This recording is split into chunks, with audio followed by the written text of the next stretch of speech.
What's up, YouTube? Tenchi Arizonia, the angry Dracolope of the Jackalope crew here, and it is currently 1 AM on the 11th of April 2020, so it is the early hours of Saturday morning for me, and I have a bit of a story time for you, a fishing related story time at that, and this particular one is with the same friend that I used to go camping with.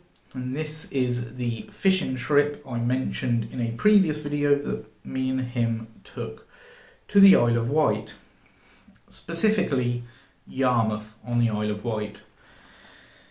Now, first off, to give you a rough idea, we were supposed to arrive on the Isle of Wight at 11 AM on the day we decided to go fishing, which was at the end of January in the year 2000. So we were there for 3 days. It was the end of January, beginning of February.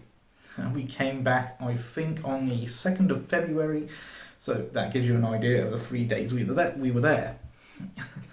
Now, it must be said, on the first day, we arrived late because we missed our train, and we basically had to have my friend's father drive us from here, the area where I live, to Lymington to catch the ferry. All because we missed our train. So instead of arriving on the Isle of Wight at 11 AM like we were supposed to, we actually didn't arrive on the Isle of Wight at Yarmouth until around 6 or 7 o'clock at night. So yeah, lovely. The sun was already down by the time we arrived, and the lights on the pier we were going to be fishing at were just starting to come on. Now, at the time we arrived, the weather was relatively calm, a little bit windy, but nothing too severe. It was basically the same conditions we fished on the mainland. Mainland being mainland UK. So we weren't too concerned. We did have some camping supplies because, as I said, we were there 3 days. And yeah, that first night we decided we were going to fish on the pier to make up for the time we lost, instead of going straight to his uncle's farm. Because, again, we were staying at a farm, the uncle's farm. That's my friend's uncle, not mine. And yet we were staying there. That's where we were going to be setting up camp. So we decided, right, we arrived late. We're going to spend the night on Yarmouth Pier fishing. Well, the first 2-3 hours from about 7 o'clock till roughly 10 o'clock were fine. Not much heavy wind. It was moderate wind, a bit of a swell, and I was not prepared. I'll be honest with you guys. I was completely unprepared. All I had was a light jacket, a jacket I usually wore fishing actually, but it relatively light. And between me and my friend, we'd have a 2-man tent and 2 sleeping bags. We'd split up the gear between us, both the fishing gear and the camping gear. So we put our packs down, and I had one of those fucking cheap and nasty packs with the fold-out stool. You probably know the kinds, the really cheap and nasty sort of things. And I set mine up, got fishing. We were fishing for about 3 hours to about 10 o'clock, as I said. And it was okay then. It was only about 10 o'clock that I actually decided to set up my little seat, because my legs were getting kind of sore from standing up for so fucking long. And it should be noted that the pier we were on is pretty close to the water, only like 5 feet above the water, where the platform you walk on is. So yeah, as the tide comes in, that gap shrinks. So if you get a big enough swell, it comes over the top of the pier. The waves crash over the top of it. Bit of we call that foreshadowing. Yeah, that's a bit of foreshadowing for you. So I'd set my seat up and sat down, continued fishing from around 10 o'clock to around 1 o'clock. Same time it is now, in point of fact. Well, my friend was sat next to me fishing as well, and we felt the wind shift. And quite honestly, the wind not only shifted in direction, but in chill factor as well. Sorry, you're struggling for the term there. So yeah, it changed in chill factor as well. Beforehand, it was brisk at best, not warm, not cold, kind of brisk. But once it shifted, the temperature plummeted.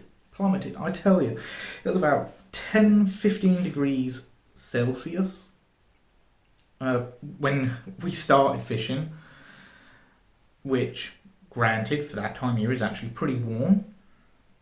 But it plummeted as soon as the wind shifted to about -3, -4 degrees. Bear in mind, I only had a fucking thin jacket here. Didn't have anything else I could put on in my pack. I had to change of clothes, but didn't have another jacket I could put on, so I was stuck fishing in this thin jacket. And that's when things started going downhill for both me and my friend. He was wearing a similar jacket to what I was wearing. The only difference being his was not zipped up, mine was. And I'm glad mine was, but it didn't end up helping much in the end. You see, about 1:15 in the morning during our first night on the Yarmouth Pier, which is where we decided to stay and fish, the swell kicked up. So at this point, where the tide's in, the swell is picking up because the wind's picking up. At this point, the wind is about 15-20 miles an hour, and it's still picking up speed. I mean, this pier has no shelter on it whatsoever. None. Well, it didn't then. I don't know if it does now. I don't know even if it's still there. But at the time, no shelter on that pier. And we were getting pummeled by the wind. We were starting to get the surf splashing us. So it was starting to get really freaking cold for us. Like I said, it was -3 or 4 at that time. And yeah, so we continued fishing. Decided to try and tough it out, as it were. Not too much of a problem there, to be honest. We did fish right through till morning, but by the time morning came, we were friggin' drenched, head to toe drenched, and freezing our friggin' balls off. Because as the night went on, the wind got stronger. It peaked at about 30 miles an hour. We had the waves splashing over us. I mean, the waves were above our heads at most points, and where it broke over the edge of the pier, we just got soaked. But we continued fishing through it all the way through morning. So morning comes, we're completely drenched head to toe, freezing our balls off. We only have a little bit of cash on us each, by the way. Probably should have mentioned that, because we hadn't intended to go to any cafes or anything for breakfast. We were going to be staying in his uncle's farm for the 3 days we were there, which actually only ended up being 2.5 days, because the night we spent at the pier due to arriving late. So we only had about £5 or £6 each on us, £5 or £6. That's around $10 at the time each, maybe $15 at the time. So we had to basically go into the cafe, and we couldn't afford a breakfast, so all we ended up ordering was a pot of coffee each. At the time, pot of coffee at the cafe we went to was around £4.50 each, around $7-8, something around there. Pretty fucking expensive coffee, but I'll tell you, very, very good coffee. So we were sat in there about an hour getting dried because we were sat right next to a heater at the back of the cafe. Right next to the heater, drinking a pot of coffee each. And then it hit us. Oh shit, we just spent the money we were supposed to use to get a bus from Yarmouth to the area of the Isle of Wight where his uncle lived. Fuck. That wasn't too smart of us. So, what happened then? Well, what happened then is we ended up walking to the farm. And bear in mind, this is still relatively early in the morning. This is only like fucking 7 o'clock in the morning at this point. As I said, don't know if the cafe is still there today. Don't even know if it opens as early as it did then. But we ended up walking about 6 miles to the uncle's farm. Well, as we turned onto the gravel track that led to the farm, my friend decided it would be a good idea to go up to some beehives,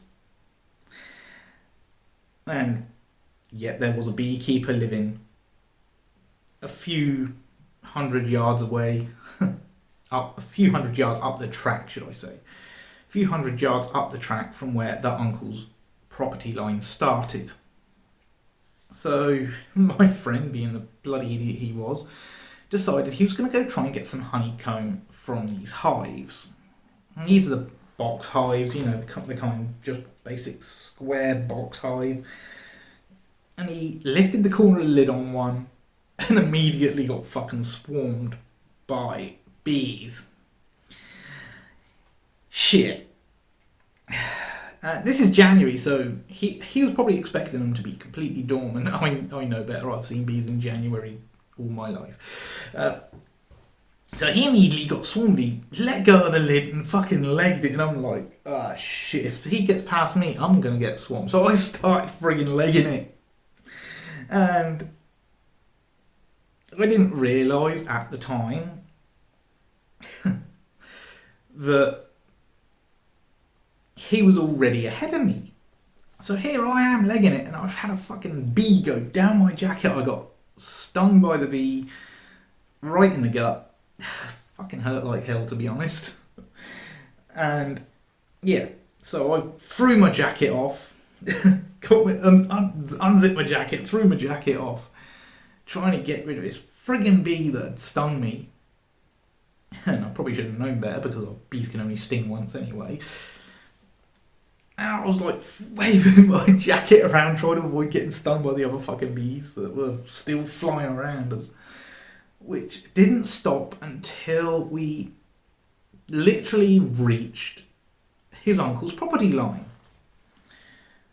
I don't know why the bees turned back. It's kind of strange, to be honest. Especially given the fact that it's only a couple of 100 yards, like, it's not that far. And when I say a couple of hundred, it's probably 200-300 yards, so that's about just over 3 acres of length between where the hives were and where the uncle's farmland started. So we stopped running. I had a stitch in my side from the running so much and waving my jacket around trying to avoid getting stung even more.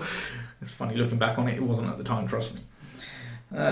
Anyway, we got onto the uncle's land, and immediately, and I've met his uncle before, by the way, immediately as we got on the land, his uncle started chewing us out, because we were supposed to arrive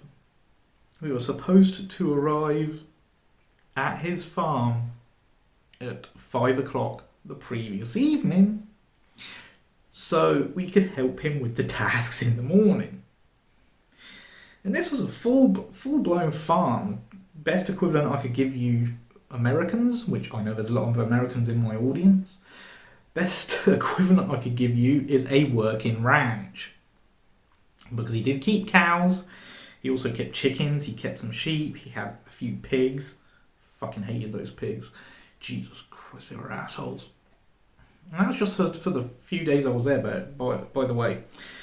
Anyway, he started chewing us out until he noticed the state of our clothes. I mean, at this point, it was probably 9-10 o'clock in the morning by the time we actually got to where we were supposed to be the previous evening. All the seawater that was on our clothes had all crusted up, so we've got all this fucking white salt stains over our clothes. And seeing that, he stopped chewing us out, and the last thing he said before he took us into the farmhouse to eat was, "You bloody idiots were fishing on the pier in Yarmouth last night, weren't you?" How did he know that? Because that was the only spot near his farm where you could actually fish in the sea. We were like, yeah, we fished on the pier, it was okay till such and such a time. And then we decided to keep on fishing, we got soaked to the bone, blah, blah, blah. Well, he was pretty sympathetic to it. He goes, yeah, I can understand that, it's a nice fishing spot. Did you catch anything? And yeah, we actually did catch a few fish. Caught some sea bass, a medium-sized cod, around 10-15 pound cod. The reason I call that medium-sized is because they can get friggin' big. And we had kept them. He goes, right, which of you has them in their pack? I was like, well, I've got them in my pack. Why? So he grabs me, drags me straight to the kitchen, goes, you missed the task you were supposed to be doing this morning. Get those fish cleaned and ready for dinner tonight. I'm like, oh, for fuck's sake, I didn't bring my fishing knife. I did not bring my fishing knife.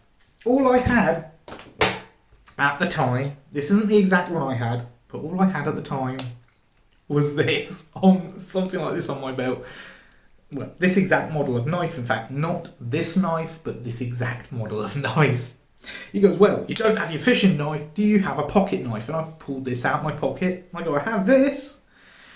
He goes, you can prepare a fish with a Swiss Army knife. I'm not going to show you how to do it, because you've got to learn how to do it yourself. If you don't learn how to be prepared, how are you going to handle things in life? Yeah, that was one of my first lessons in preparedness. Learning how to gut a fish with gut and fillet a fish with just a Swiss Army knife. Motherfucker. That was the most horrendous thing I've ever done because, well, obvious reasons. This blade is under 3 inches long, as was the one on the Swiss Army knife I had at the time. Same model of knife, I just had a plain red one at the time. And to give you an idea, gutting wasn't a problem. This blade is ample for gutting a sea bass or a small to medium sized cod. No, the problem came when it came to filleting the bastards. Because this knife, right, that's the distance there. So if I put my finger here, my fingertip, that's how thick the fish was. 2 of these blades. That was a fucking nightmare to fillet. It took me 25 minutes to fillet one bass. I had 3 bass and the 1 cod. The cod was a nightmare. A nightmare to fillet with this knife. I done it though. Didn't cut myself. But by the time I was finished, my Swiss Army knife, at the time, the old red version of this knife, was completely fucking dull. Cue me getting chewed out by my friend's uncle for not knowing how to sharpen a knife. or more specifically, not how to sharpen a pocket knife. I did not know how to sharpen a pocket knife, like my Swiss Army knife here.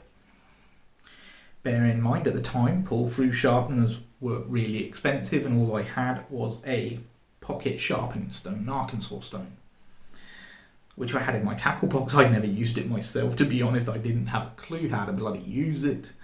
Not for sharpening a pocket knife, because I didn't know what the angle was. I knew how to sharpen a fillet knife. I'd done that plenty of times. I knew what the angle was, and I was familiar with the correct way to do that. But pocket knives, no, never sharpened one before. Never needed to. So he chews me out and then proceeds to teach me over the course of 2 to 3 hours how to sharpen a pocket knife. Not just the full size blade, but also the smaller blade, like this, that one. Proceeds to teach me how to sharpen on a tool stone. And what I mean by a tool stone is I mean a sharpening stone specifically designed for axes, for scythes, shears, that sort of thing. So on one side, the stone's curved. On the other, it's completely flat. And it tapers from one end to the other as well. So, if you've seen them, you know what I'm trying to get across here, but I'm not very good at describing it. So, he taught me how to use one of those stones. I haven't had one since, but he taught me, and I enjoyed the time over there. And it's kind of the reason why this is a bit sweet story, because I would have liked to go back to that piece of land again, but in the intervening time between us going fishing there, which was actually before the first time we went proper camping at his godmother's land, between us camping at his godmother's land, we never had a chance to go back there, and his uncle actually sold the farm about a year after we went there. The reason he sold the farm is because he was losing money hand over fist, because there was a larger farm that was taking all the business. So he sold up his farm, so I never got to go back there again, which is a shame. I did keep in touch with him for a few years. He was a really good guy, to be honest. And yeah, that's pretty much the first 2 days of my 3-day stay on the Isle of Wight. Second day, preparing fish, learning how to sharpen using a tool stone, and basically doing tasks around a farm, which, believe it or not, actually prepared me for the camping trips to Shaftesbury in later years. From the time I was, in fact, same year, from 2000 to around 2002, I think it was, 2003 maybe. I went on a lot of camping trips up to Shaftesbury with that friend of mine, always to his godmother's land. Different parts of the land, you'll know why, because of the story I told on it. Anyway, that brings me to the third and final day on the Isle of Wight. I really did not want to go home. I'll tell you that now, guys. I really wanted to stay with my friend's uncle on that farm for as long as I possibly could. But no, we had to go back to the mainland, and I was really quite depressed about that, because over the 2 days that I was with his uncle, me and his uncle actually started getting along really well, which is kind of why I kept in touch with him for a few years after that. And yeah, even though he sold the farm, we did still keep in touch by phone at the time, because I did not have a computer at the time, at least not one that could do messaging and shit. All I had was a really old laptop that couldn't even friggin' run Windows 3.1 without crashing. Probably revealing a bit too much there, but hey. Anyway, the third day comes, and I'm the first one up. My friend is in the tent next to me, snoring his bloody head off, as was normal. So I get up, carefully get up, get out the tent, get my boots on, and then do a walk around the perimeter of the farm. And this was a pretty big farm by standards of the Isle of Wight. Not the biggest, but pretty big, at least from my experience back then. It seemed absolutely huge to me, although the farmland was only 10-15 acres back from where it started at the gravel track we came in on. So 10-15 acres back. The entire area was about 10-15 acres. So I walked the perimeter like I'd done the day before. In the evening, in point of fact. Sorry, bit of a dry throat when I don't have a drink. So I walked the perimeter of the farm. Everything was fine. No breaks in the fence line. Nobody attempting to get onto the land that shouldn't be there. Went to the farmhouse, and by the time I got to the farmhouse, my friend's uncle was just getting up, and I walked into the kitchen, straight into the kitchen, put on a pot of coffee. Well, my friend was still asleep in the tent at this point. This was like fucking 5 o'clock in the morning. Standard operating time for a farm, starting off anyway. So I put on the pot of coffee, make the coffee, pour myself a mug. Hearing his uncle coming downstairs because his bedroom was upstairs, I poured him a cup of coffee too, and then put the pot back on the stove. Yes, it was one of those kind of coffee pots. Fucking brilliant piece of kit, I'll tell you that. And I was sitting there with the uncle for about an hour and a half, until my friend decided to wake his ass up and come in for breakfast. So we had breakfast. And the uncle said we weren't going to be doing any farm tasks today. Instead, we're going back to Yarmouth, all three of us, and we're going to fish until we're due to leave. What he did not tell me, however, was he had changed plans a little bit. So instead of leaving on a mid-afternoon ferry, we were going to be leaving on the last ferry of the night, which back then was around 9 o'clock at night. So we fished till around 8:30, started packing up. His uncle saw us off at the ferry, and at this point he'd given me his phone number so I could keep in touch with him, and we went back to the mainland. The following day, after we got back to the mainland, I had a little bit of an issue with one of my pieces of fishing equipment, one that I wasn't overly familiar with. It was a reel I had, a cylinder reel, multiplier reel, think like those pen ones that they use for deep sea fishing, but a lot older, and it was more for beach fishing. And I had a problem with the gearing.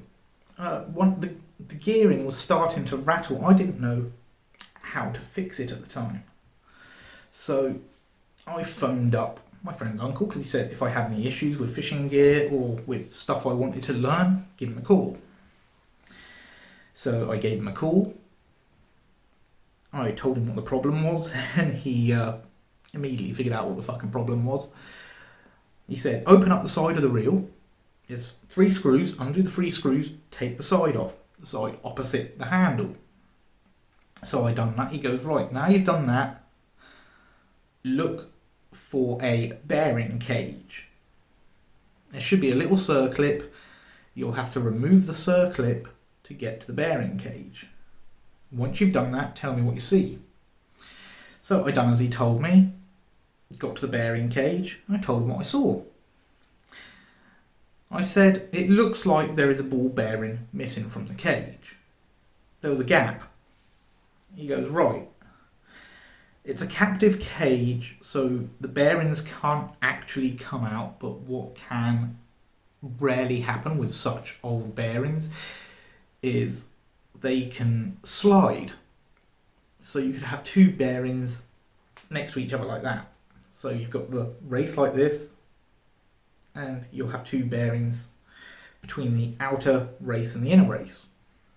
He says just get a pair of pliers or a needle and poke one of the bearings see if it fixes the issue. Well, it fixed the issue, put the circlip back on, put the toy plate back on, and the reel operated fine from there. No more rattle, no nothing. And yeah, that pretty much sums up the Isle of Wight fishing trip, and a little bit after that, because it was actually that fishing trip that was when the rattle in the reel developed.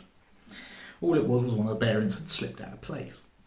Now, nothing creepy happened on that trip, nothing spooky, apart from the uncle's campfire stories, but I can't really remember them, to be honest.